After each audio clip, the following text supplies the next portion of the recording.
the end of this class. I am so happy for you, and I'm very proud of you as well. Okay, so now you have your kitchen set up, so girl, you need to get cooking. And I'm going to show you how to set up a system that will help you get your meals planned, your grocery shopping done without much headache and drama and fuss. All right, so we are at this section of your workbook. This is your kitchen's good to go. Now you need to get cooking.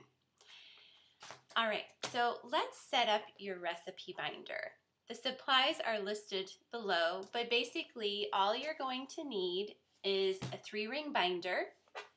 You're going to need some sheet protectors, and you're going to need some way to separate sections within your binder. So in my recipe binder, I have dividers that I purchased, but I have set up other recipe binders where I've just used little sticky tags. They work wonderfully. You just use a Sharpie, and then you can section off the pages in your binder by attaching them to the edge like that, and then you would just write the section there. So whatever works for you, whatever you can find where you live, it will be wonderful. I will show you. You can, somebody asked me in the class, does it matter what kind of sheet protectors you get? And I say, no, it doesn't. Thick ones, thin ones, dollar store ones, Office Max ones, it does not matter. I bought these clear sheet protectors at Amazon.com, and you can see that they are sectioned so I can put recipe cards in them. That works really well. So you can check those out at Amazon.com. The dividers that I have in my binder, I also got those at Amazon, and I'll put that link below as well. But these are the Avery brand, and they're the extra wide.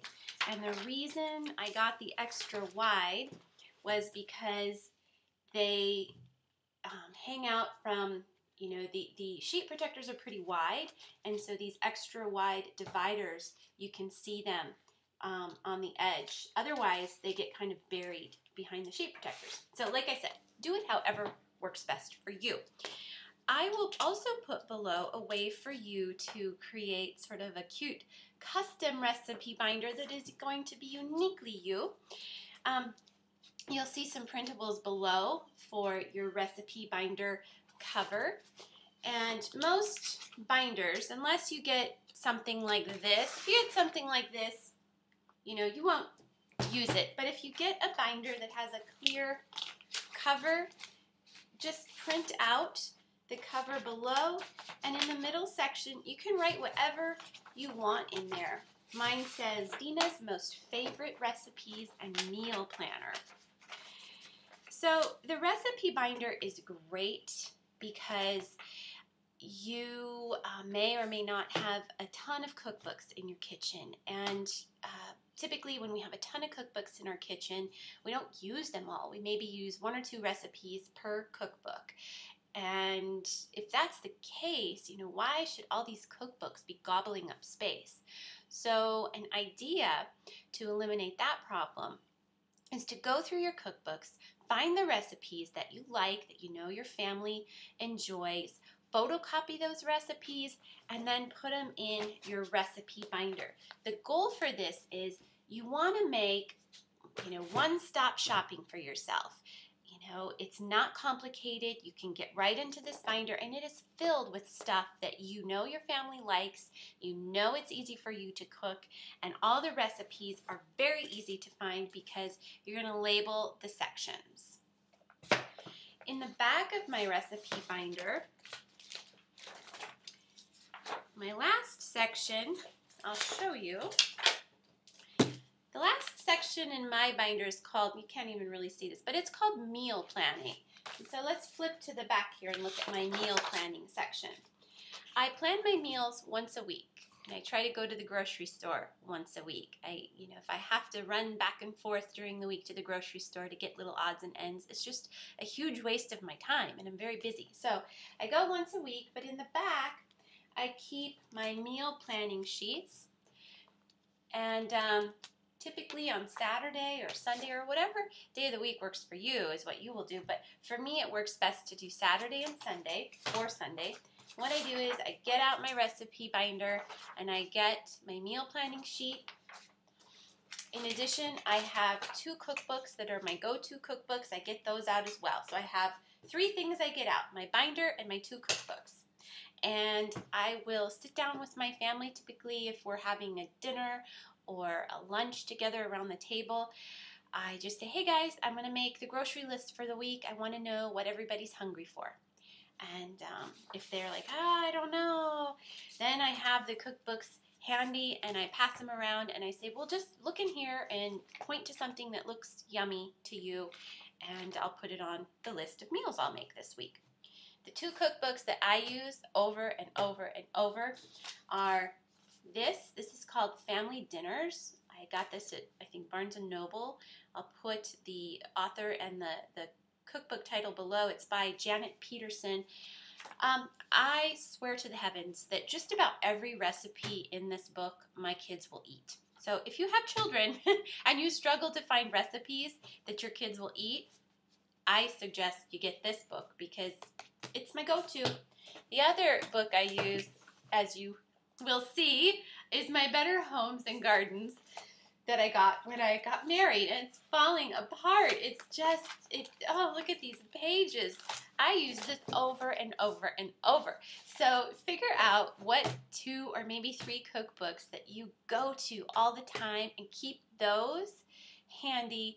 Go through your other cookbooks, find those 1 or 2 recipes in those books, photocopy them, and then put them in your binder. When you're reading a magazine, magazines like Real Simple and Oprah and Sunset, lots of times you'll find wonderful recipes that you want to try. Rather than keep the whole magazine around, just rip the recipe right out of the magazine and get it in your binder. That way, you don't have to keep a bunch of magazines laying around because that is, hello, clutter. So, you see, you just put it right in your binder. The cool thing about having the recipes right in your binder, there's a few cool things, but number 1, you can find them when you want to make them. Number 2, the sheet protector keeps it safe. So if you're cooking and you splatter something on it, you don't destroy that recipe. So I want you to go and get your supplies for your recipe binder, put that together, make your cute little cover. And if you really don't like to cook because you're overwhelmed and you're not sure how to cook, nobody ever taught you to cook, that can really, that can be hard for some people. And for some people, it's the reason that their kitchen is sort of, not laid out properly because they just don't understand what tools they need in the kitchen because they were never really taught how to cook. If that's the case, I found a great website that will help you out, and it's called cooksmarts.com. I emailed this gal, her name is Jess, and she is just adorable. The videos that she has on her website are all geared for the home cook, and she just teaches you simple techniques, simple, healthy recipes that you can make. She walks you through it step by step.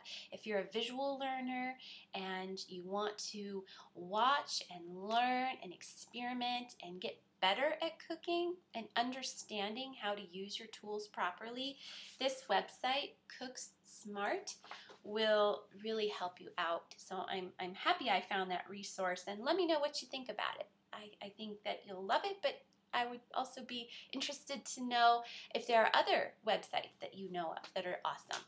So, with that, I will say good luck on your recipe binder.